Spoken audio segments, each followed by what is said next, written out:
098 में। तो कैसे हैं सब भेद की आत्माएं, श्रेष्ठ आत्माएं, जागृत आत्माएं? आशा रखता हूं सब बढ़िया होंगे, मस्त होंगे, व्यस्त होंगे। दादाजी के इस YouTube चैनल पर आप सभी का भेद का परम परम स्वागत है। मैं हूं अनंत और सभी का स्वागत करता हूं लाइव मेडिटेशन रात को 10 से 11 में। तो आइए आप और हम मिलकर शुरू करते हैं आज का बढ़िया सा एपिसोड। तो यस, कल का एपिसोड ऐसा रखता हूँ आपने देखा होगा और नई कुछ जानकारी आपको मिली होगी। तो भाई अभी नए हैं, पहली बार आए हैं तो जरूर से हमारे इस चैनल को सब्सक्राइब करिएगा, वीडियो को लाइक करिएगा अच्छा लगे तो बहुत बहुत स्वागत है सभी का।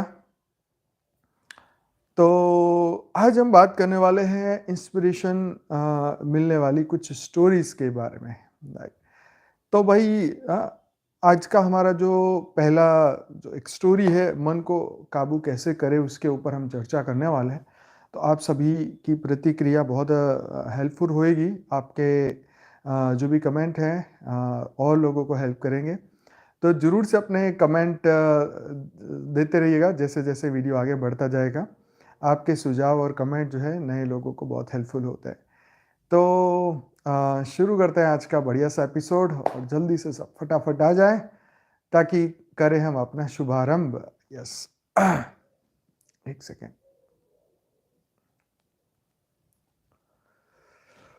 ठीक है जी।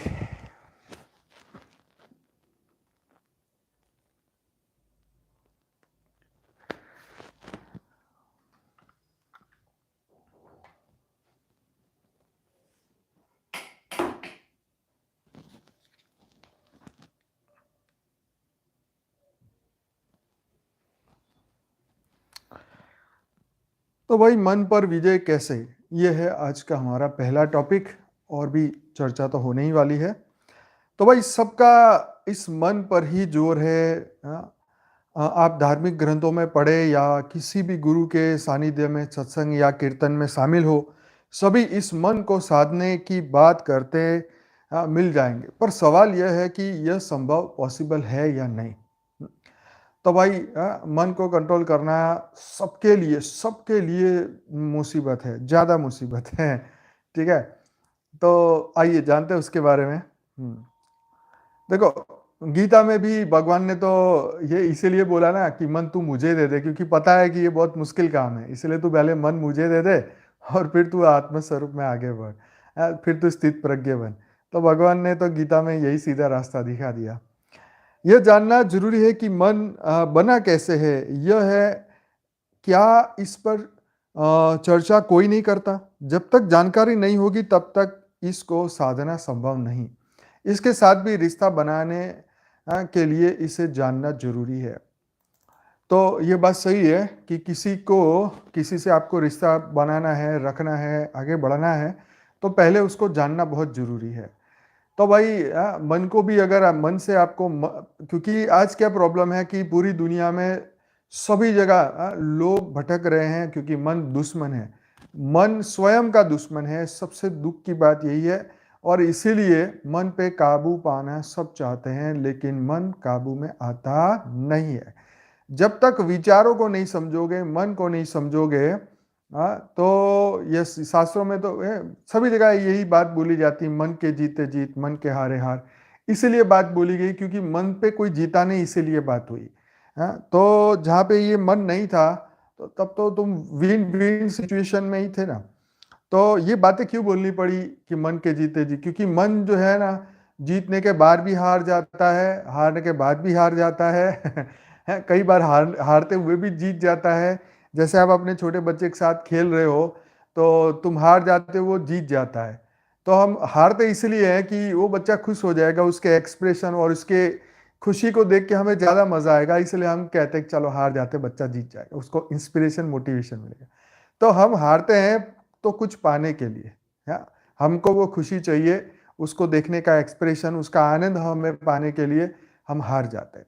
तो सिर्फ ये बात नहीं है कि पर इसकी बहुत सारी इफेक्ट, साइड इफेक्ट भी बहुत सारी। तो मन को जीतना इतना आसान भी नहीं। मन को पहले समझना पड़ेगा, विचारों को समझना पड़ेगा कि मन क्या चीज है, मन कहाँ से बना है, किससे बनाया, क्यों बनाया। भाई मन को ना ही बनाया होता तो कितनी दुनिया बढ़िया होती। आप सोचो, एक एग्जाम्पल के तौर पे देखो, मन बनाया तो बनाया, लेकिन चलो आप एग्जांपल से एक जीव को समझ लो और एक आत्मा को समझते हैं। जीव को, एक चिड़िया को उठाते हैं। चिड़िया जो है, चिड़िया शीशे में देखती है, हमें पता नहीं कि क्या बोलती है उसमें, जो उसको सामने अपना ही प्रतिबिंब दिखाई देगा। हमें पता नहीं क्या बोलती है वो चिड़िया, दूसरी को लड़ती है, प्यार करती है, अच्छी बुरी बात करती है, हमें पता नहीं। पर चिड़िया इतनी बुद्धू है कि अपने ही प्रतिबिंब को देख के उस पर चोंच मारेगी, उससे लड़ेगी, या जो भी बातें करेगी। लेकिन जब शीशे पे पर्दा डाल दिया जाए तो वही चिड़िया चुप करके बैठ जाएगी। ठीक। अब ये चिड़िया जो है वो बुद्धू है, उसको बुद्धि नहीं है। ठीक है, अब यहाँ खेल आया बुद्धि का। ठीक है, तो मन तो उसका भी करता होगा कि इससे लड़ूं, इससे बात करूं, लेकिन कभी पर्दा आ जाता है, कभी हट जाता है, तो उसकी बुद्धि है नहीं, वो काम नहीं कर सकता। मनुष्य को पता है कि ये पर्दा है, पर्दा हटाऊंगा तो फिर दिखेगा। हाँ। परंतु कई मनुष्य जानवर जैसे, जानवर बुद्धि के, हाँ, जानवरों की तरह बिहेव करते हैं। कैसे? कि मनुष्य को पता है कि ये जो सामने, मेरे सामने जो व्यक्ति खड़ा है, इसके अंदर कुछ ऐसी एनर्जी है, वो एनर्जी निकल जाती है तब इसे डेड बॉडी बोलते हैं, और जब उसमें आत्मा रहती है तो उसे मनुष्य कहते हैं। हाँ, तो फर्क है, एक में एनर्जी है, एक में एनर्जी नहीं है, एक में आत्मा है, एक में आत्मा नहीं है। तो मनुष्य देखते हुए भी अंधा बन चुका है, उसकी बुद्धि काम नहीं कर रही, वो सोच नहीं रहा है कि क्या चक्कर है, वो सिर्फ देखने वाला ही, देखने को सत्य मानता है। मनुष्य का आज यही प्रॉब्लम है। जैसे साइंस बोलते हैं कि तुम्हारा एक्सपेरिमेंट होगा, उसमें अगर सही होगा तो हम मानेंगे, नहीं तो नहीं मानेंगे।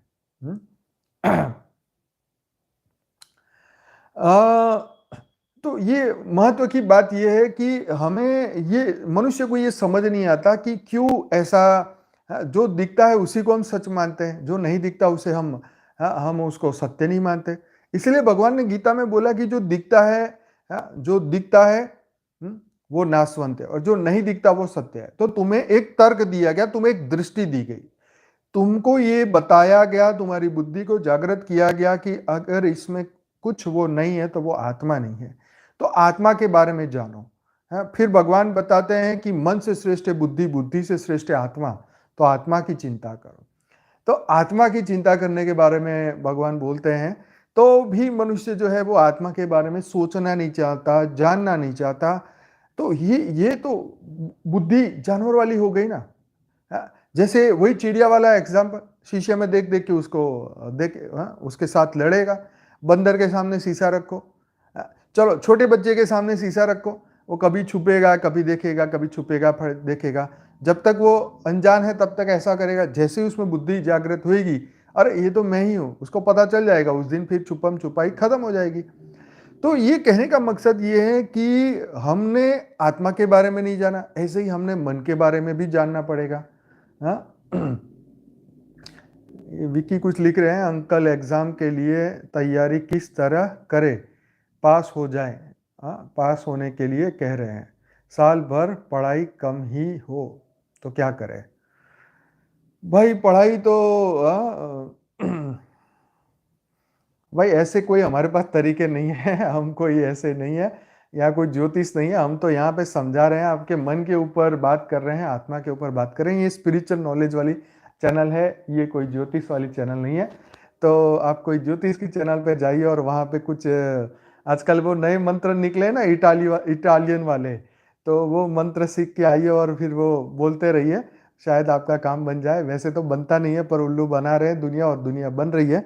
खैर, लोगों को आसान काम चाहिए तो फिर वो कहते हैं कि ट्राई करके देख लेते हैं, तो ट्राई करके देखने में फंसे हुए। तो यहाँ पर भी मन की वही मक्कारी आ जाती है बीच में, कि जहाँ मेहनत ना करना पड़े और अपना काम हो जाए, ऐसा कुछ रास्ता ढूंढ देते हैं जिससे हमारा काम हो जाए। तो भाई मन की बात चल रही थी कि मन को समझे कि भगवान ने मन ही क्यों बनाया। अब देखो भैया जी कब से अंकल हो गए, तो भाई हम तो कब से ही अंकल है। तो जो छोटे बच्चे हैं 20-21 साल वाले, तो सब अंकल ही कहेंगे, और क्या कहेंगे। तो कोई दिक्कत नहीं है, मैं तो अंकल बोले, दादा बोले, परदादा बोले, हम तो सभी के पर ही दादा है, कोई दिक्कत नहीं है। तो यहाँ ये बात है, हम तो सभी के पूर्वज हैं। तो ये कहने की बात ये कि मन को क्यों बनाया भगवान ने? क्योंकि मन इसलिए बनाया कि मनुष्य जो है वो भावनाओं में आनंद ले सके, ठीक है? जो खुशी है वो मन में है। मन इसीलिए बनाया कि मनुष्य आनंद ले सके, भौतिक चीज़ों का आनंद ले सके, इसीलिए मन बनाया गया क्योंकि बुद्धि के सहारे आप आनंद नहीं ले सकते। अब जैसे एक व्यक्ति, मैं आपको एक एग्जांपल देता हूँ। आपका एक खास दोस्त है, परम मित्र है, आप उसके साथ घूमते हैं, फिरते हैं, सब बढ़िया, तो आप उसके मन से खुश है, बढ़िया चल रहा है। जिस दिन आपके उसी दोस्त ने आपके साथ मक्कारी की, आपके साथ कोई चीटिंग करी या कोई भी ऐसी चीज करी जिससे आपका जो मन है उसके उसके अंदर जो प्रेम था, अब वो प्रेम खत्म हो गया। हाँ, अब वो प्रेम खत्म हो गया तो अब आपको उसका चेहरा देखना भी पसंद नहीं है। अब आपको उसके साथ बैठना भी पसंद नहीं है, घूमना भी पसंद नहीं है, ठीक है? तो मन के अंदर जैसे ही भावना बदली तो वो प्रेम भी खत्म हो गया और जो मजा था वो भी खत्म हो गया। तो प्रेम, कहते हैं कि प्रेम जो है दिल में होता है या मन में होता है। तो ये जो भावनाएं जो है वो हमारे अंदर स्टोर होने लगी, ठीक है? तो ये मन के अंदर ये चीजें भावनाएं स्टोर होती है और मन के ऊपर का जो सबसे बड़ा मन जो है वो एक चित्त का छोटा सा पार्ट है, ठीक है? तो ये सभी चीजें जो स्टोरेज है वो है चित्त। हाँ, उसके अंदर सभी विचार स्टोर होते हैं, कर्म स्टोर होते हैं। हाँ, मन जो है वो प्रोसेसर है। वो प्रोसेस करता है, जो भाव शरीर में उठते हैं, मन में उठते हैं, वो प्रोसेस करता है। लेकिन मन को न जानने के कारण हम अपने अस्तित्व को मन मान लेते हैं। आज मन ऐसा है तो हम ऐसा करेंगे, मन नहीं है तो हम ऐसा करेंगे, आज फलाना है, ढिमकाना है। लेकिन जिसकी बुद्धि जागृत है, जो बुद्धि से काम करता है, मन से नहीं, जो बुद्धि से करता है, ठीक है? अब एग्जाम के दिन चल रहे हैं और आप इधर यूट्यूब में धक्के खा रहे हैं, इधर टोट के ढूंढ रहे हैं, तो भाई पढ़ाई करो ना, इससे बढ़िया। लेकिन मन फिर भी इसमें घूमना फिरना और ये मजे चाहता है। तो जिसकी बुद्धि इसमें फंसी हुई है वो फिर कहाँ जाएगा? तो बुद्धि तर्क देगी कि भाई कल फेल हो जाएगा अगर अभी नहीं पढ़ेगा तो जिसकी बुद्धि तेज है, वो मन पे कंट्रोल कर लेता है और वो जीत जाता है बाजी। और जिसकी बुद्धिहीन मनुष्य हो जाता है, फिर इसलिए भगवान बोलते हैं ना कि जिसको सत्य और असत्य में, झूठ में फर्क ही समझ नहीं आता, तो फिर उसका तो क्या होगा? उसका सर्वनाश तो नक्की है। इसीलिए बुद्धि में ये जो हमारे मन में जो विकार पैदा होते हैं, ये जो भावनाएं पैदा होती हैं, तो इसके लिए हमें समझना चाहिए कि मन से श्रेष्ठ बुद्धि और बुद्धि से श्रेष्ठ आत्मा, तो आत्मा की चिंता करो। तो जब हमें आत्मा के ऊपर समझ आ जाती है कि हमें आत्मा की जागृति करनी है, ठीक है? आत्मा जागृति के इस मार्ग पे चलना है, आत्मा का कल्याण करना है और आत्मा के बारे में सोचना है। हर कर्म को, मान लो मैं किसी के साथ जा रहा हूँ, घूमने फिरने जा रहा हूँ, तो मैं सोचूं कि मेरी आत्मा का इसमें क्या कल्याण है, मेरी आत्मा का कैसे कल्याण हो सकता है।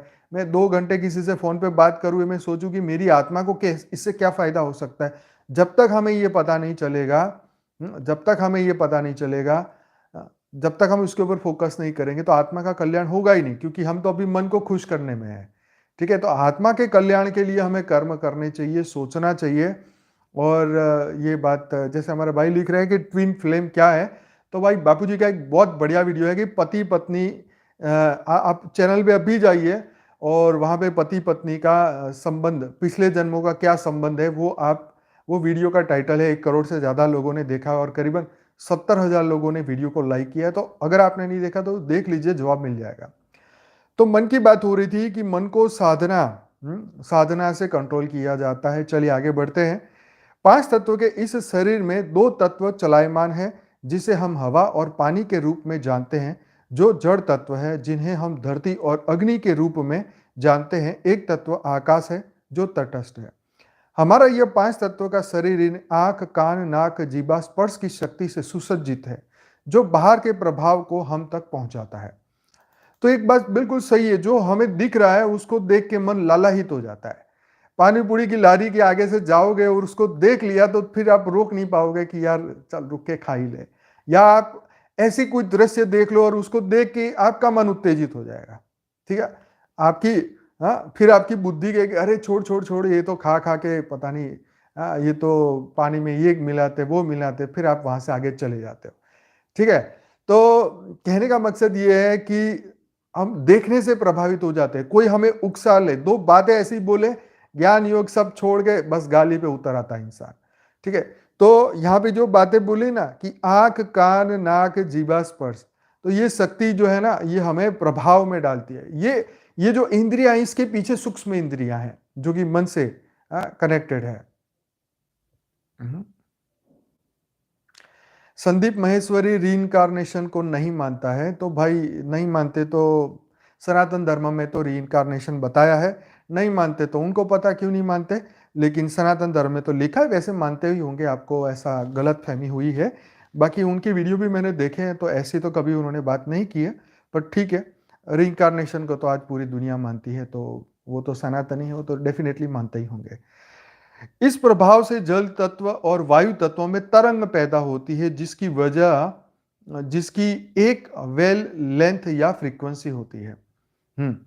इस प्रभाव से जल तत्व और वायु तत्वों में तरंग पैदा होती है, जिसकी एक वेव लेंथ या फ्रीक्वेंसी होती है। देखो, अब यहां पे एक बात बताता हूं। जैसे घर के बाहर किसी ने घंटी बजाई, घर के बाहर किसी ने घंटी बजाई, ठीक है। अब मन का प्रभाव तन पे कैसे पड़ता है, उसका एग्जांपल आपको बता रहा हूं। मन के बाहर घर के बाहर किसी ने आपके डोरबेल बजाई। अब आपने दरवाजा खोला नहीं, आपने अंदर, दरवाजा बंद था, तभी आपने प्रश्न पूछा भाई कौन है। अब वो बाहर से कोई आप ही का बंदा था, लेकिन वो आवाज बदल के ऐसी आवाज, डरावनी आवाज से बोलता है जल्दी खोल, मुझे घर में घुसना है। अब जैसे आपने सुना, आपकी धड़कन तेज हो गई। फिर वो आप उनसे बोलेगा नहीं मैं नहीं खोलूंगा, वो कहेगा नहीं नहीं खोलो खोलो, और आप इसमें एकदम डर गए, घबरा गए, और फिर आपने देखने के लिए दरवाजा खोला और देखा आपका रिलेटिव या आपका लड़का या आपका कोई। अब ये सुनते ही आपकी धड़कन तेज हो गई। अब आपको पता चल गया कि अरे ये तो मजाक कर रहा है मेरे से, लेकिन आपकी दिल की धड़कन जो है अभी तेज नहीं हो रही। क्यों?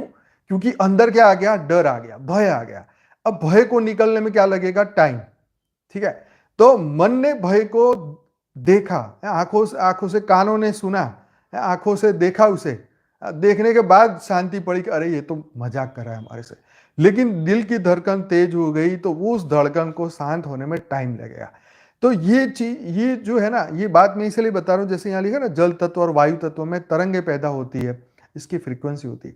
तो ये जो हम सोच रहे हैं ना, ये सीधी हमारे दिल दिमाग में इसका असर होता है, हमारे शरीर में इसका असर होता है। जैसे बोलते हैं कि जिसका बीपी हाई होता है उसको तुरंत ही रेस्ट लेना चाहिए और कोई काम नहीं करना चाहिए। उसका कारण ये कि रेस्ट लेने से मन शांत हो जाएगा, और आप लेट जाओगे, आंखें बंद कर दोगे, मन शांत हो जाएगा, तो धीरे धीरे शरीर शांत होना शुरू हो जाएगा। तो यहाँ पर ये बात हो रही है, आप मेरे साथ टॉपिक में बने रहिए, तो आपको बहुत मजा आएगा समझने का। बीच में अगर आप दूसरे दूसरे क्वेश्चन लिखेंगे तो मैं जवाब तो नहीं दे पाऊंगा, लेकिन आपको जो सुनने का भी मजा नहीं आएगा, इसलिए आप सुनिए, है ना। तो जिसे नापा जा सकता है, जब फ्रीक्वेंसी, आवर्ती हाई और ऊंचाई पर होती है, तो प्रेम, क्षमा, दया, भक्ति, समर्पण जैसे भाव पैदा होते हैं। जब यह फ्रीक्वेंसी लो हो जाती है, तो इच्छा, डिजायर, लालच, लोभ, मोह, ईर्ष्या पैदा होते हैं। तो यहाँ पे इन्होंने फ्रीक्वेंसी की बात कही। तो फ्रीक्वेंसी की जो बात कही कि कब हमारे अंदर प्रेम, करुणा, दया, भक्ति, समर्पण का भाव पैदा होता है। जैसे आप दिन की शुरुआत करते हैं, तो आप एक धार्मिक विचार से शुरुआत करते हैं कि चलो नया दिन है, अच्छा दिन है, भगवान को याद करके काम करते हैं, बढ़िया काम करते हैं। तो आपने जब एक फ्रेश माइंड से सुबह उठ के, क्योंकि एक अच्छा काम करना है आपको, एक नया मस्त दिन बिताना है, तो आप एक अच्छी फ्रीक्वेंसी में हो, आप एक अच्छी सोच में हो, तो आपके अंदर ये फ्रीक्वेंसी ज्यादा होगी। अगर आप ज्ञानी है, योगी है, अगर आपको ज्ञान है, आत्मज्ञान है, तो आपकी फ्रीक्वेंसी इसी माध्यम से जाएगी। और एक सामान्य मनुष्य जो हर पल यही सोचता है कैसे करोड़पति बन जाऊं, कैसे पैसे कमा लूं, ये कर लूं, वो कर लूं, तो इस तरीके की अगर व्यक्ति है, तो उसके अंदर सुबह उठते ही, अखबार पढ़ते ही लालच, लोभ, मोह, ईर्ष्या पैदा हो जाएगी। घर के बाहर किसी की गाड़ी निकली तो सोचने लगा मेरी कब आएगी, या इसकी कब खराब होएगी, या जो भी उसके मन में है, तो वो अपनी अपनी बातें सोचेगा। तो ये फ्रीक्वेंसी है आत्मा, हमारा स्वभाव कैसे होता है, हमारा स्वभाव जो है हमारे ज्ञान और अज्ञान के ऊपर डिपेंड करता है। तो हमारा स्वभाव ऐसा क्यों होता है? क्योंकि पूर्व जन्मों के अभ्यास के कारण एक जीव का अभ्यास हमारा बना रहा, और मान लो कोई गधा जो है वो मनुष्य बनेगा तो उसका पूर्व जन्म का क्या अभ्यास था? ऐसे ही वो अगर मनुष्य बनता है तो उसका भी ऐसा ही स्वभाव रहेगा।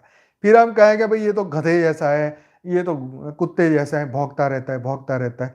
तो हमारे घरों में ऐसे आपको बहुत सारे कैरेक्टर देखने को मिलेंगे, रिलेटिव भी मिलेंगे, जो बस उनका काम है भौंकना, है आपको कुछ काम नहीं करने देना या जो भी है। तो मैं ये कहना चाहता हूँ कि ये पूर्व कर्मों के अभ्यास से हुई। तो हमारा अगर अभ्यास ऐसा है तो हमारा मन भी ऐसा हो जाएगा। हमारा ये चीजें आपको सब चीज बता बता के मन की ही बात बता रहा हूं, ठीक है। अभी हम मन के ही टॉपिक पे हैं, अभी मन का टॉपिक बदला नहीं है। तो सुनिए, ये बहुत समझने वाली बातें हैं। तो स्वभाव के अकॉर्डिंगली, ज्ञान और अज्ञान के अकॉर्डिंगली ही आपने दया, प्रेम, भक्ति या समर्पण का भाव पैदा किया। और अगर आप अज्ञान की स्थिति में तो आपने लालच, लोभ, मोह, ईर्ष्या पैदा की। किसी को नुकसान पहुंचाने का भाव पैदा होता है तो भावों को संस्कारों का भी प्रभाव पड़ता है और फिर विचार उत्पन्न होते हैं, जिसे सब मन कहते हैं। इसका प्रभाव हमारे कर्म पर पड़ता है और कर्म से जीवन प्रभावित होता है। तो संस्कार माने स्मृति। हमारी स्मृति में जो भय है, अगर हमने कभी सोचा है कि भूत पीछे पड़ जाए तो क्या होगा, मेरी तो हालत ही खराब हो जाएगी, तो अगर तो हमने ये सोच, ये लाइन अगर हमारे दिमाग के अंदर उतार दी है कि भूत अगर हमारे पीछे पड़ गया तो हमारी हालत खराब हो जाएगी, या कुत्ते पीछे पड़ गया तो हमारी हालत खराब हो जाएगी, तो वाकई में जब आप ऐसा कुत्ता सामने देख लेंगे, जंगली कुत्ता या ऐसे ही, तो आपके मन में वही जो जो रिकॉर्डिंग पड़ी थी वो जागृत हो जाएगी और तुरंत ही जो है वो आपके भाव, उसी डर के भाव पैदा हो जाएंगे। लेकिन अगर आपके अंदर ये भाव, आपने ये सोचा ही नहीं है कि भूत मेरे पीछे पड़ेगा तो क्या, अरे भूत पीछे पड़ेगा, अगर ऐसा जब भी मन में आया और आपने उसकी तोड़ कर ली है, अगर आपने ये सोच के रखा कि मैं तो परमात्मा का याद करूंगा, मेरे अंदर तो आत्मा की शक्ति है, मेरा कुछ नहीं मेरा कुछ नहीं कर सकता, तो ख्याल आया और गया, विचार आया और गया, कोई फर्क नहीं पड़ेगा। डर का विचार आया, आपने उसको बाईपास कर दिया, शरीर पे कोई असर नहीं पड़ा। आपको एक टेंशन वाला कॉल आया और आपने उसको बाईपास कर दिया तो शरीर पे कोई असर नहीं पड़ा। किसी के फलाने व्यक्ति की मृत्यु हो गई और हमारे विचार में आया कि हमारे घर में किसी की हो गई तो मेरी हो गई तो मेरे क्या होगा, परिवार का क्या होगा। ऐसी सोच से हमारे अंदर, ये जैसे आपने सोचा तुरंत ही आपके मन पे प्रभाव पड़ा और मन का प्रभाव तन पे पड़ेगा ही। कोई माय का लाल इसे रोक नहीं सकता। तो मैं ये कहना चाहता हूं कि ये जो स्मृति है, जो संस्कार हमारे अंदर पड़ जाते हैं, बार बार सोचने से संस्कार पड़ जाते हैं। बार बार सोचोगे, वही करोगे, करने से वो रिपीट होगा, कर्म से वो फल रिकॉर्ड हो जाएगा। जितना आप करोगे, भोगोगे, तो वो अभ्यास पक्का होता जाएगा। मान लो आपको रोज पानी पूरी खाने की आदत पड़ गई तो बस आप उसको देख के ही आप रुक नहीं पाओगे, क्योंकि आपने देखा फिर खाया, तो एक्शन में कन्वर्ट हुआ, फिर कर्म का फल वही आपने खाया, फिर उसको भोगा, फिर आपने मजा लिया, वो रिकॉर्ड हो गया। फिर ये कर्म और चक्र इसका चलता रहेगा। जब भी वो खुशबू आएगी उसके आगे से तो आपको तो सब कहेंगे भाई ये पानी पूरी बहुत खाते। मैंने भाई मैं नहीं खाता पानी पूरी, ना ही लारी पे खाने जाता हूँ, मैं जस्ट एग्जाम्पल समझा रहा हूँ। तो इस तरीके से कर्म और चक्र जो है वो चलता रहता है। हम सब इस बात को जानते हैं कि कुल प्रकृति एक दूसरे से जुड़ी हुई है और एक दूसरे को प्रभावित करती रहती है। एक उदाहरण के लिए हमारे शरीर में 70% जल है। तो यहां बताने की कोशिश की कि वाटर हैज मेमोरी। हाँ, डॉक्टर ई मोटो, वो जापान वाले थे, वो कहते हैं कि भाई, हाँ पानी पूरी मतलब गोलगप्पे। तो भाई ई मोटो जापान वाले जो थे, उन्होंने रिसर्च किया था। उन्होंने चावल के ऊपर भी रिसर्च किया था कि भाई चावल 2 डिब्बी में रखे, एक डिब्बी के अंदर जो है वो एक डिब्बी को अच्छे वाइब्रेशन दी, अच्छी बातें बोली, और एक चावल के डिब्बी को गालियां दी भर भर के। तो गालियां देने वाले चावल जल्दी काले पड़ गए, खराब हो गए, और जो जिसको प्रेम, करुणा और प्यार दिखाया था वो चावल जो है लंबे दिन तक अच्छे चले। ऐसे ही वाटर हैज मेमोरी। पानी के अंदर अच्छी वाइब्रेशन डाली, अच्छी सोच डाली, अच्छे विचार डाले, तो उसके अंदर जो क्रिस्टल बने, जब वो आइस बन गया तो उसके अंदर क्रिस्टल इतने फूलों की तरह खूबसूरत बने, और उसको जब गालियां दी गई तो उसके अंदर डरावने फेसिस बन गए। तो ये बात बताने की कोशिश की कि 70% जो जल है वो हमारे वाइब्रेशन, हम जो मन ने पैदा किया वही शरीर में जाएगा, एक एक सेल के अंदर जा रहा है। सोच लो कि क्या अंदर डाल रहे हैं, क्या हम बाहर निकाल रहे हैं। पृथ्वी पर 70% जल की उपस्थिति है। चंद्रमा के प्रभाव से समुद्र यानी जल तत्व पर ज्वार भाटा मतलब हाई टाइड्स बनते हैं। चंद्रमा इतनी दूर से जल तत्व को प्रभावित कर सकता है। तो आपने ये भी सुना होगा कि पूनम और अमास जो चीज होती है, जब चांद नजदीक होता है तो लोगों के अंदर वो एक उत्साह होता है। जब चांद नहीं होता तो डर का माहौल चारों ओर रहता है। जल से चांद से जो है वो जल में उसका प्रभाव आता है और आप सब जानते हैं उसकी ग्रेविटी फोर्स बढ़ जाती है। इवन हमारे अंदर भी जितने भी जो कारीगर लोग होते हैं, जो आर्टिस्ट लोग होते हैं, ये 2 दिनों के छुट्टियां रखते हैं क्योंकि उनका जो परफेक्शन है वो बिगड़ जाता है इन 2 दिनों के अंदर, क्योंकि वो वाइब्रेशन ऐसे आते हैं चांद के, तो उसके कारण जो है उनकी परफेक्शन की जो शक्ति है वो ऊपर नीचे हो जाती है, क्योंकि मन उससे विचलित हो जाता है। मन विचलित हो तो कोई काम अच्छी तरह हो ही ना सके। तो ये सब जानते हैं। तो यहाँ बात कर रहे थे कि मन के ऊपर पड़ने वाले प्रभाव की, चाहे वो चंद्रमा से हो, तो जो शांति शांति का कारक कहा गया है ना। तो चांद से शांति जुड़ी हुई है। ये चंद्र मन का कारण भी कहा है, बिल्कुल सही कहा आपने। तो वो उसी प्रतिशत में हमारे शरीर में मौजूद जल को भी प्रभावित करता है, हमारे मन विचार की फ्रीक्वेंसी को प्रभाव करता है। जब आप ये जान जाते हैं कि जब तक ये फ्रीक्वेंसी संतुलन में है, आपका जीवन आनंद में है। हमारे आसपास के वातावरण या प्रकृति प्रभावित कर रही है। हम भी अपने भावों से अपने आसपास के वातावरण को अच्छा या बुरा बना रहे हैं। जब आप जान जाते हैं तो आप इन्हें कंट्रोल करने की कोशिश करते हैं। अच्छा, अब आपको ये समझ तो आ गई कि हमारे मन का कारण क्या है। हमारे विचार है, बाहर से आने वाला फोर्सेस है, ये वायुमंडल के अंदर, जो वायु तत्व के अंदर जितने भी मोबाइल चल रहे हैं, रेडियो चल रहे हैं, सैटेलाइट सिग्नल चल रहे हैं, सैटेलाइट फोन चल रहे हैं, टीवी एंटीना, सब कुछ जो चल रहा है वो सब कुछ हमारी सोच को प्रभावित कर रहा है। आप एक ऐसे जंगल में चले जाएं जहां कुछ भी नहीं है, आपकी रियल सोच आप एक अलग व्यक्ति वहां दिखेंगे, ठीक है। और आप शहर में रह रहे होते, आप एक बंधे हुए व्यक्ति दिखेंगे। आप अपनी खुद को जाके चेक करना है तो आप खुद पहाड़ पे, हिल स्टेशन पे चले जाओ, आप अपने अंदर की एक नई चीज देखेंगे, राइट। तो ये धरती पर यही होता है। जैसे बापूजी ने मस्त बात बोली कि एक मस्त बात बापूजी ने बोली कि भाई सतयुग के समय पे जो भूत प्रेत होते हैं वो फ्रीज हो जाते हैं, ठीक है। तो मस्त बात यह है कि सतयुग में ऐसा वायुमंडल होता है कि नेगेटिव आत्माएं भी बुरा नहीं कर सकती। इवन द्वापर और त्रेता में भी वायुमंडल अच्छा रहता है, लेकिन कलयुग में देखो औसत जो वायुमंडल है वो खराब रहता है। और इसकी वजह से जो है धरती पे जो लोग हैं वो इस तरीके से आपको देखने को मिलते हैं। तो बुरे लोग क्यों मिलते हैं? कोई पागल लोग देखने को मिलते हैं, आते ही गलत कमेंट लिखना शुरू कर देते हैं। तो ये सरफिरे लोगों की दिमाग क्यों सटक जाता है? उसका कारण ये है कि उनकी प्रकृति ऐसी है, उनके घर का वायुमंडल ऐसा है, ठीक है। वो बाहर की सोच को कंट्रोल नहीं कर सकते। अपनी अंदर की जो भीतर एक अच्छाई है, जो अंदर पॉजिटिव पावर है, जो हमारी आत्मज्ञान है, जो हमारा मन का पावर है, आत्मा का पावर है, उसको जागृत नहीं कर पाते। दुनिया जो करती है वो उसकी नकल करते हैं, ठीक है।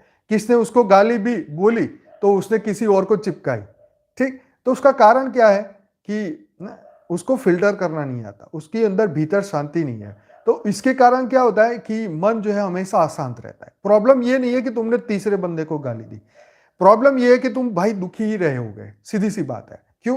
क्योंकि दुखी बंदा दुख बांटेगा, सुखी बंदा सुख बांटेगा। तो जो तुम दुखी हो तो तुम्हारे आसपास का वायुमंडल भी दुखी होगा, तुम्हारे घर वाले भी तुम्हें देख के दुखी होंगे। तो ये सब मन की बात है। तो आप इन्हें कंट्रोल करने की कोशिश करते हैं, इसलिए आपको सत्संग, सिमरन, ध्यान, निष्काम सेवा की प्रेरणा महात्मा लोग देते हैं। अब महात्माओं के पास जाओगे, किसी भी मेडिटेशन वालों के पास जाओगे जो मेडिटेशन सिखाते हैं, वो आपको क्या कहेंगे? आज मेडिटेशन सिखाने वाले आपको क्या सिखाते हैं? श्वासों पे ध्यान लगाओ। क्योंकि आजकल जो मेडिटेशन है ना, ये सनातन धर्म के बाहर का हो गया। मतलब वेस्टर्न फिलोसॉफी इतनी आ गई कि उन्होंने मेडिटेशन का जो है एकदम कचुम्बरी कर दिया। मतलब ओरिजिनल जो रियल में समाधि की बात थी, जो पतंजलि जी ने योग सिखाया था, ये सब कुछ साइड में रख दिया। और पता है किसको बोल दिया? ध्यान योग किसको बोल दिया? उन्होंने बोल दिया कि भाई श्वासों पे ध्यान लो, श्वासों पे आने जाने वाली हवा पे ध्यान दो, संवेदना पे ध्यान दो, विचारों पे ध्यान दो। उन्होंने आत्मा और परमात्मा का कल्याण कर दिया। माइंडफुलनेस उसमें से एक है। आज देखेंगे मेडिटेशन कर रहे, क्या जी कर रहे थे, माइंडफुलनेस। अब उसमें क्या फायदा? वो माइंडफुलनेस वाले बोलते हैं कि हम बढ़िया तरीके से खाना खा रहे हैं, ये भी एक माइंडफुलनेस है। हम खाना खाते खाते खाने के सिवा और कुछ सोच नहीं रहे, ये भी माइंडफुलनेस। तो भाई ये एक टेक्निक है, ठीक है। ये मेडिटेशन की एक टेक्निक है जिसमें आप श्वासों के ऊपर फोकस करते हो, जो एक काम कर रहे हो बस उसी के ऊपर फोकस कर रहे हो, इसको माइंडफुलनेस कहते हैं। अब उसमें इतनी संस्थाएं बन गई, इतने लोग जुड़ गए, बस यही बात में ना आत्मा का पता, ना परमात्मा का पता, ना मन का पता, ना बस वही टेक्निक पे देखते रहो, श्वासों के ऊपर फोकस रखो, श्वास आ रही है, श्वास जा रही है। अच्छा, आप कहो जी भाई फायदा क्या हो गया?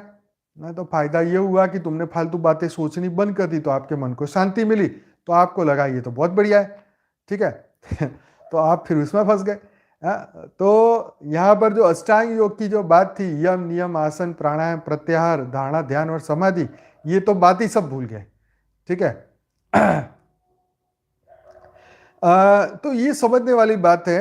ये हमारे कौन लिख रहे हैं, डॉक्टर जगदल की कॉपी करो। भाई हमारा कोई कॉपी वाला ज्ञान नहीं हमारा। आप प्लीज हमारी चैनल बापूजी दशरथ भाई पटेल को अभी सब्सक्राइब करिए और इसके पूरे वीडियो को देखिए, ठीक है। इससे आपको बहुत कुछ सीखने को मिलेगा। और बापूजी 25 साल से ज्ञान दे रहे हैं, आज से नहीं दे रहे, किसी की कॉपी नहीं है। तो जरूर से बापूजी की वीडियो देखिएगा, चैनल को सब्सक्राइब करिएगा। तो बात हो रही थी कि जो सत्संग, जो धार्मिक लोग हैं, जो वो योग सिखाते हैं, इसलिए गीता में 18 टाइप के योग सिखाए। किसी ने राजयोग सिखाया, किसी ने कुछ सिखाया, राइट। तो मैं आपको ये बताना चाहता हूँ कि मेरा और साक्षी का भी एक मेडिटेशन पे एक वीडियो आने वाला है, ज्वाइंट हम दोनों ने साथ में बनाया है। 15 मिनट के आसपास का आएगा, थोड़ा टाइम लगेगा, अभी आप वेट करिएगा उसका, और आएगा तब आपको अच्छा लगेगा जरूर से, और तब आप पूरा देखना और शेयर भी करना। तो मैं ये बता रहा था कि भाई सभी साधु संतों ने अपनी अपनी बातें बताई कि कैसे मन को कंट्रोल करें। उनकी जीवन में उन्होंने कैसे अपने एक्सपीरियंस, कैसे उन्होंने एक्सपीरियंस प्राप्त किया, और तभी वो ज्ञान दे सकते हैं, ठीक है। तो ये बात समझने वाली है कि जब तक आपको रियलाइज ना हो, आपके अंदर वो अनुभव ना हो, तब तक आप ये किसी को सिखा नहीं सकते और बोल भी नहीं सकते। यस। तो हमारे भाई लिख रहे हैं कि ब्रह्म मुहूर्त में जब करने से क्या होता है। तो भाई बहुत फायदा होता है, आप जरूर से करके देखिए, क्योंकि उस वक्त जो है आपका माइंड एकदम रिफ्रेश अवस्था में आ चुका है, और उस वक्त तो पूरा धरती का वायुमंडल भी मॉर्निंग में एकदम शुद्ध हो जाता है, वायुमंडल बदलता है। जैसे आप देखेंगे तो सुबह 4 बजे उठ के हवा भी बदल गई होगी। तो जो वायुमंडल शुद्ध होगा तो उसका लाभ जरूर से मिलेगा। जो चीज आप दोपहर को या शाम को करोगे, उससे बेटर अगर आप मॉर्निंग में करोगे तो आपको उसका उसका इफेक्ट आपको ज्यादा खुद ही को मिलेगा। तो आप खुद ही उसको देख पाएंगे, आपको अपने भीतर ही ज्यादा उसका रिजल्ट मिलेगा। तो भाई साधु संत बोलते हैं कि सत्संग सिमरन निष्काम सेवा की प्रेरणा महात्मा क्यों देते हैं? क्योंकि इससे आपका मन सुधरता है, इससे आपके पॉजिटिव वाइब्रेशन आते हैं, इससे जो है आपकी सोच बदलती है, मन बदलता है, बुद्धि बदलती है, और आपके भीतर जो है ये फर्क पड़ जाता है। तो इसीलिए इससे मन कंट्रोल करने में आपको मदद मिलती है। आपके भाव ऊंचे हो, आपकी फ्रीक्वेंसी हाई हो, आप प्रेम करुणा दया क्षमा के भाव से परिपूर्ण जीवन जी पाए, आप नीची फ्रीक्वेंसी का कम प्रभाव हो। तो ये आपको सीखना चाहिए। आपने जीवन में किस चीज पे फोकस किया? आप प्रेम करुणा और निष्काम सेवा सत्संग, उसको कितना महत्व देते हैं? मान लो कहता है कि ठीक है ये सब बातें अच्छी, लेकिन मैं तो ये नहीं करता। तो जब तुम ये करोगे ही नहीं तो फिर तुम्हारा मन कभी अच्छा हो ही नहीं सकता। ये लिख लो, ये कभी नहीं हो सकता। तो तो ये जो भी हमारे भाई लेट आए हैं, ये एपिसोड पूरा देखिएगा, क्योंकि मन को कंट्रोल की बात ही हम कर रहे हैं, और आप लेट आए हैं तो आपको ये पूरा देखना पड़ेगा। तो यहां पर ये बात बताएगी कि आप किसके ऊपर फोकस करते हो। आप प्रेम करुणा, आप निष्काम सेवा आपने कभी की है? अगर आप इस पे फोकस करते हो, आप अच्छे विचारों पे फोकस करते हो, अच्छी बातों पे फोकस करते हो, तो डेफिनेटली आपको उसका उसका रिजल्ट मिलता है। अगर आपको बोलोगे कि ये सब बातें तो फालतू है, इससे तो कोई फर्क नहीं पड़ता, ध्यान योग ऐसी बातें होती नहीं, आत्मा परमात्मा बातें होती नहीं, तो भाई तुम लिख लो मेरी बात, कभी भी तुम्हारा मन ना शुद्ध होगा, ना मन सुधरेगा, मन हमेशा गड़बड़ में रहेगा, मन दुखी होगा और आप जीवन में सक्सेस नहीं हो सकते। हाँ, आप कहोगे जी इतने सारे लोग सक्सेस है तो सक्सेस वाले के पास जाके पूछो, उनके वीडियो, उनको बोलो कि भाई मुकेश अंबानी को ईमेल करो, भाई हमें भी तो अपने जीवन का मंत्र बताओ है, या कोई सक्सेस जो भी बिजनेसमैन है उनको पूछो, उनके वीडियो देखो, उनको पूछो, उनको सुनो, अच्छे लोगों को देखो, सुनो, समझो और उनके जीवन से कुछ सीखो। तो जिनको आप सक्सेसफुल मानते हो उनको पूछो, उनको फॉलो करो। हाँ, लेकिन यहां बात थी हमारे मन को कंट्रोल करने की। तो मन बना है क्योंकि हम जो बने हैं, पहले तो अपने आप को समझ लो कि हम दिव्य आत्मा है, चैतन्य आत्मा है, शिवो हम अहम ब्रह्मास्मि, राइट, अयम आत्मा ब्रह्म। तो ये बातें हमारे शास्त्रों में बार बार ये अंकित करती है, सूचित करती है, आज्ञा देती है, आपको समझाती है कि तुम इतने पावरफुल आत्मा हो, तो तुम्हें, अगर तुम इतने दिव्य आत्मा हो तो तुम्हारे अंदर की जो दिव्य गुण है उसको बाहर निकालो, उसको, उसके ऊपर फोकस करो। जैसे जैसे आप अपने आप को दिव्य आत्मा मानेंगे तो क्या होगा कि आप ऑटोमेटिकली अच्छे गुण पे फोकस करेंगे, और जब आप अच्छे गुण पे फोकस करेंगे तो बुराई धीरे धीरे आएगी ही नहीं, आएगी नहीं। तो आपका मन शुद्ध हो जाएगा, अंतःकरण शुद्ध हो जाएगा, आपके विचार शुद्ध हो जाएगी, आपकी दृष्टि बदल जाएगी दुनिया को देखने की, और फिर क्या हो जाएगा, आपके भीतर एक परिवर्तन आएगा।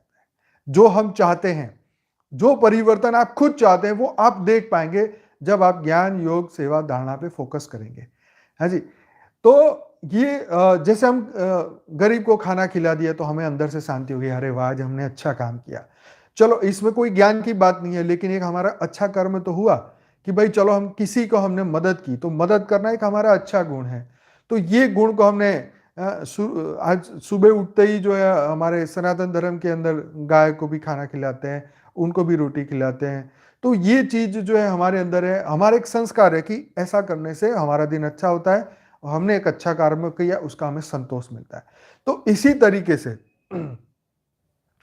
तो भाई ये तुम्हारे अंदर की दिव्य शक्ति तभी जागृत होगी जब आप ज्ञान, आप अपने जीवन के अंदर जो है अपना थोड़ा सा समय आत्मा कल्याण के ऊपर, आत्मा जागृति के ऊपर लगाइए। ठीक है, जैसे हमारे बापूजी बताते हैं कि 8 घंटे ज्ञान योग करिए, 8 घंटे आराम करिए, 8 घंटे अपनी जॉब ड्यूटी करें। तो भाई 8 घंटे ना सही पर आधा घंटा, 1 घंटा तो कर सकते हैं। जैसे हमारे शास्त्रों में लिखा है कि 10% आपको अपने समय का दान करना चाहिए। किसके लिए, तो कि भाई अच्छे कर्म के लिए, अच्छे विचारों के लिए। तो अपने समय का कुछ ऐसा टाइम निकालो जिसमें हम स्व का कल्याण करें, आत्मा का कल्याण करें। उसके लिए आपको स्पिरिचुअल बुकें पढ़नी पड़ेगी, रामायण, महाभारत, गीता। अगर नहीं पढ़ी तो वहां से शुरुआत करें, और अगर आपने ये सब पढ़ रखी है ऑलरेडी तो आप फिर आके हमारे ज्ञान के हमारे वीडियोस देखिए, आत्म जागृति के वीडियो देखिए। तो इससे क्या होगा कि आपके अंदर जो है अच्छी कर्म करने की आपको अंदर से आवाज आएगी, आपकी आत्मा की आवाज, आपकी आत्मा की जो आवाज जो है आपको इसी मार्ग पे आगे लेके जाएगी। तो श्रेष्ठ कर्म करना, आपको करना, आप श्रेष्ठ कर्म करने के लिए तो धरती पे आए हो, फालतू की बात के लिए थोड़ी ना आए हो, या इधर उधर की बात कितनी करोगे, चलो बताओ कितने जन्म तक करोगे, करते ही आ रहे हो। जब आपको ये ब्रह्मांड का रहस्य समझ आएगा तो 400 करोड़ साल से तो तुम पहले ही फंसे हो, हर जन्म में यही होता है, यही कर रहे हो, फिर मरते हो, फिर आते हो, फिर जाते हो। यस। हमारे भाई लिख रहे हैं कि मुझे भगवान कृष्ण ने सपने में ओम नमो भगवते वासुदेव मंत्र दिया है। तो बहुत अच्छी बात है भाई, बिल्कुल करो और खूब आगे बढ़ो उसमें।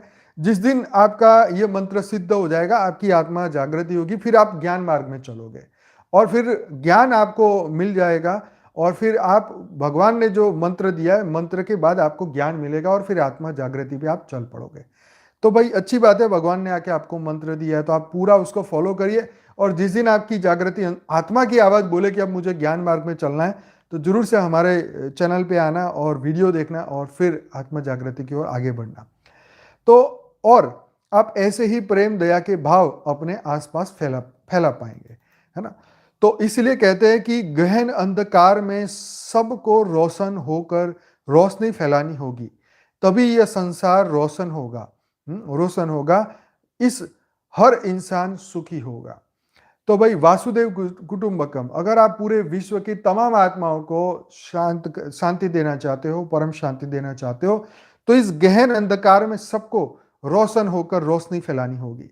तो आत्मा को जागृति, आत्मा जागृति हमें करनी होगी, आत्मा हमारी जब जागृत हो जाएगी तब हमें पता चलेगा कि अनंत सूर्यों की शक्ति हमारे भीतर है, राइट। और अनंत सूर्यों की जो शक्ति हमारे भीतर है और उसको हम जागृत करेंगे, हमारी आत्मा को हम जागृत करेंगे, तब हमारे अंदर से वो फ्रीक्वेंसी, वो वाइब्रेशन, वो पावर, वो शक्ति, वो एनर्जी निकलेगी और वायुमंडल को शुद्ध करेगी। पूरे घर, पूरे शहर, पूरी पृथ्वी, पूरे वायुमंडल, पूरा ब्रह्मांड, महाब्रह्मांड, परम महाब्रह्मांड, पूरा हमारा सोलर सिस्टम, गैलेक्सी, यूनिवर्स पूरा परम शांति से भरेगा, परम लाइट, परम प्रकाश से भरेगा। यस, हमारे बापूजी ने परम शांति मंत्र दिया है, आप भी इसको सुनिए। और हमारा परम शांति मंत्र आप यूट्यूब में सर्च करिए, परम शांति मंत्र बाय बापूजी, और आपको जो वीडियो मिलेगा 10 मिनट का, आप वो पूरा सुनिए। बापूजी ने समझा कि परम शांति मंत्र क्या है, परम शांति मंत्र से हमें कैसे हमारे मन को शांति, परम शांति मिलेगी और विश्व में कैसे परम महाशांति मिलेगी। तो बहुत बहुत धन्यवाद भाई, आपने बहुत सारे वीडियो देखे हैं। तो यह जानकारी इस भाव को लेकर आप तक पहुंचाने का प्रयास किया जाता है कि आप समझ पाए कि संत महात्मा क्यों भक्ति करने के लिए प्रेरित करते हैं। ठीक, तो अब मैं आशा रखता हूं आपको आज का एपिसोड अच्छा लगा होगा और आज के एपिसोड से आपको एक अपने अंदर बदलाव की जो आवश्यकता है वो महसूस हुई होगी, और इस बदलाव को हमें क्यों करना चाहिए ये भी आपको पता चला होगा। तो भाई हमें अगर आज इस जन्म में अगर हम ना कर पाए तो फिर क्या होगा, तो फिर पुनः जन्म होगा। क्योंकि वैर द्वेष वासना अगर हमने ना मिटा पाए, हमारे मन के अंदर ये भाव रह गए, हमारे चित्त के अंदर ये भाव रह गए, हमारी वासनाएं अगर रह गई तो वो पुनः जन्म होगा ही होगा, राइट। और अगर हमारा पुनः जन्म होगा तो फिर हम फिर वही बच्चा बनेंगे, बड़े बनेंगे, फिर फंसेंगे, फिर यही चीज जो इस जन्म में हुई वो फिर अगले जन्म में भी रिपीट होगी और फिर आप इसमें बनते चले जाएंगे। निकलने का जीवन मृत्यु, जरा व्याधि, ये एक बहुत बड़ा रोग है, इसको आप पहचानिए। ब्रह्म सत्य जगत मिथ्या, ये जगत झूठ है, एक सपना है। सपना समझ के कुछ भी आपके साथ गलत होता है तो इसको सपना समझ के भूल जाओ। ये ब्रह्म सत्य है, ये परमात्मा सत्य है, मेरी आत्मा जो है ये सत्य है, राइट। तो ये एपिसोड जो है आप देखिए, इसको सुनिए, इसको समझिए। क्यों हम ये बार बार बोलते हैं कि आत्म जागृति हमारा ये अभियान है, हम चला रहे हैं, सबको आत्मा की जागृति हमें करना है। हमें सबको ये बताना है कि हम दिव्य आत्मा है, हम जीव नहीं है, 84 लाख योनि में फंसे हुए मनुष्य नहीं है। हम दिव्य आत्मा है, जागृत आत्मा है, परम परम परम आत्मा है, शिवात्मा है, शिवत्व हमारे भीतर है। अहम ब्रह्मास्मि, शिवो हम, सर्वो हम, सब कुछ हम ही है। हाँ, परमात्मा ने हमें इतना बढ़िया बनाया है। हाँ, सो हम जो एक मंत्र है, सो हम, जैसे वो वैसे हम, जो परमात्मा है ऐसे ही हम हैं। तो भाई इसमें और हमारे में कोई फर्क नहीं है। अपने आप को जानिए, अपने आप को आगे लेके जाइए। ये अनामिका कुछ लिख रहे हैं कि जेफरी एपिसोड इस्लाम में तुम लोग भी, चलो कुछ गलत ही लिखा होगा, कोई बात नहीं, तुम भी जाते हो, डॉक्टर विलास बोल रहे हैं। भाई डॉक्टर उनको हम नहीं जानते, तो वो जहाँ भी जा रहे होंगे वो उनकी यात्रा होगी, हमारी यात्रा अलग है। हमारी यात्रा बेहद की यात्रा है और आप बेहद का ज्ञान सुनेंगे तो पता चलेगा। क्योंकि देखो, धरती पे देवता, दानव, यक्ष, किन्नर सभी है, ठीक है। आप कौन है ये आपको तय करना है। आपके संस्कार, आपका स्वभाव तय करेगा कि आप कौन हो, ठीक है। बापूजी बोलते हैं कि 33 कोटि देवताएं धरती पे आ गए, तो आप उसमें से एक हो, पहले अपने आप को पूछो। वो डॉक्टर कौन है या वो क्या फिलोसॉफी चलाते हैं वो जाने। इस धरती पे ऐसे बहुत सारे मैसेंजर आए और बहुत सारे चले भी गए, उन्होंने अपने मैसेज दिए। जैसे 2000 साल पहले क्रिश्चियनिटी आई, उन्होंने बोला कि जजमेंट डे होगा, तो 200, 250, 300 करोड़ लोग जो है वो जजमेंट डे की वेट कर रहे हैं। फिर इस्लाम धर्म ने बताया 1435 के बाद में कयामत का दिन आएगा, तो आज सब कयामत के दिन की वेट कर रहे हैं 200, 250, 300 करोड़ मुसलमान। और हमारे सनातन धर्म में बोला है कि भाई भगवान विष्णु आएंगे, नाव में बिठा के आपको ले जाएंगे। तो जो उस पर बिलीव करते हैं वो उनकी वेट कर रहे हैं, कोई शिव जी की वेट कर रहे हैं। तो कहने का मकसद ये है कि ये धरती लोक पे जो भी जिस योनि में है, सब अपने अपने परमात्मा को ढूंढ रहे हैं। तो जो जिसका है उसी के पास जाने वाला है। हम यहाँ पे किसी को जबरदस्ती ना बुला रहे हैं, ना फंसा रहे हैं, ना कह रहे कि भी हमारे फॉलोवर बन जाओ। हम कहते हैं आप दुनिया भर में कहीं मर्जी जाओ, आप जाओगे वहीं जो तुम्हारे डीएनए में है, जो तुम्हारी आत्मा में रिकॉर्डिंग है, तुम उसी को गुरु बनाओगे और तुम उसी के पास जाओगे, है ना। तो कहने का मकसद ये है कि जो हम हैं पहले हम अपने आप को जान लें और हम जानने के बाद फिर परमात्मा को जाने। तो जब हम अपने परमात्मा को जान लेंगे तो हमारा एक लक्ष्य तय हो जाएगा और हमारा हमारा फोकस वो हो जाएगा और जीवन का लक्ष्य बदल जाएगा, हमारी सोच बदल जाएगी। एक बार आप उनको जान लेंगे ना तब होगा, इससे पहले नहीं होगा। तो स्वयं को जानना और उस परमात्मा को जानना बहुत है जरूरी। तो भाई बहुत बहुत धन्यवाद। आज का ये एपिसोड हमारा यहीं समाप्त होता है। तो आपको अगर ये अच्छा लगा है वीडियो तो जरूर से लाइक करिए और नए हैं तो सब्सक्राइब करिए। डेली रात को 10 से 11 मेरे साथ जुड़िए। अब लगभग 1100 वीडियो हमारे लाइव मेडिटेशन के आ चुके हैं। पिछले 3.5 साल से हमारे ये वीडियो चल रहे हैं, तो जरूर से हमारे साथ जुड़िए। वैसे हमारी चैनल पे 3500 वीडियोस है। मॉर्निंग में मेडिटेशन करना चाहते हैं तो परम शांति मोटिवेशन एंड मेडिटेशन की चैनल पे जुड़िए। साक्षी पटेल वहाँ पे मॉर्निंग में सुबह 5:30 बजे मेडिटेशन करवाते हैं और रात को तो मैं यहाँ इस चैनल पे करवाता हूँ। और हमारी एक और भी चैनल है स्पिरिचुअल पॉडकास्ट विद अनंत, जिसके अंदर 100 से अधिक दिव्य आत्माओं के पॉडकास्ट रखे हैं। तो अगर आप स्पिरिचुअलिटी में इंटरेस्टेड है तो उस चैनल पे जाइए। उसमें करीबन 11-12 डॉक्टरों के हमने पॉडकास्ट रखे हैं ताकि आपको जीवन जीने में बहुत आसानी से आपको बहुत हेल्पफुल होगा। तो आप सभी दिव्य आत्माओं का बहुत बहुत धन्यवाद। तो thank you so much for coming. और अब हम करेंगे बेहद का योग। तो जो नए लोग हैं वो परम शांति मेडिटेशन हमसे सीखे। हमारा एक प्लेलिस्ट है मेडिटेशन का, वहां जाके आप शुरुआत कर सकते हैं। तो आपका बहुत बहुत धन्यवाद। सभी दिव्य आत्माएं अपनी अपनी आंखें बंद करें, रिलैक्स हो जाए, चिंता स्ट्रेस तनाव से मुक्त हो जाए और परम शांति की स्थिति में आ जाए। परम शांति एक ऐसी अवस्था है जहाँ पे हाईएस्ट लेवल ऑफ कॉन्शियसनेस में हम पहुँचते हैं, चेतना के उच्च स्तर पे हम पहुँचते हैं और वहाँ पर जाके परम शांति के वाइब्रेशन अपने भीतर पूरे वायुमंडल में हम पहुँचाते हैं और विश्व में परम शांति को फैलाते हैं। तो सभी दिव्य आत्माएं अपनी अपनी आंखें बंद करें, रिलैक्स हो जाएं, चिंता स्ट्रेस तनाव से मुक्त हो जाएं। लंबी सांस ले, लंबी सांस छोड़े।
चारों ओर बेहद के बेहद की परम परम परम महाशांति है, महाशांति है, महाशांति है। पूरे विश्व में परम शांति हो रही है। पूरे विश्व में परम प्रकाश फैल रहा है। पूरे विश्व में परम लाइट फैल रही है। हम सभी दिव्य आत्माएं जागृत हो रही हैं। सबके भीतर परम प्रकाश, परम लाइट आ चुकी है। हम सब दिव्य आत्माएं विश्व में परम शांति फैला रहे हैं। चारों ओर परम प्रकाश, परम लाइट, परम शांति के वाइब्रेशन पूरे वायुमंडल को शुद्ध कर रहे हैं। पूरा वायुमंडल शुद्ध हो रहा है। सबके भीतर परम जागृति आ रही है। सबको शांति और परम शांति की अनुभूति हो रही है। हम सब परम प्रकाश के बन चुके हैं।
आप सभी दिव्य आत्माओं का दिल से धन्यवाद, कोटि कोटि धन्यवाद। बेहद की परम महाशांति। मिलते हैं कल रात को 10 बजे। बेहद की परम महाशांति। Good night.